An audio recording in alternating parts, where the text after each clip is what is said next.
According to the Rape, Abuse, and Incest National Network, every 2 minutes another case of sexual assault occurs.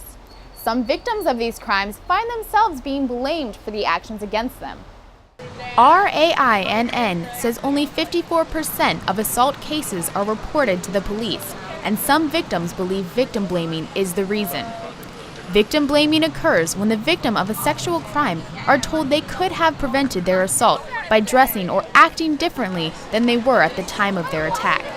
I mean, this concept that it's an oppressed person's fault for whatever happened to them is so deeply internalized that a lot of times folks blame themselves for things that happen to them that are outside of their control. What began as a protest against a Toronto police officer's public assertion that a sexual assault victim was raped because of the way she was dressed has led to protest walks called slut walks being formed in major cities across the world. These walks include victims of sexual assault and their allies who gather in protest of victim blaming.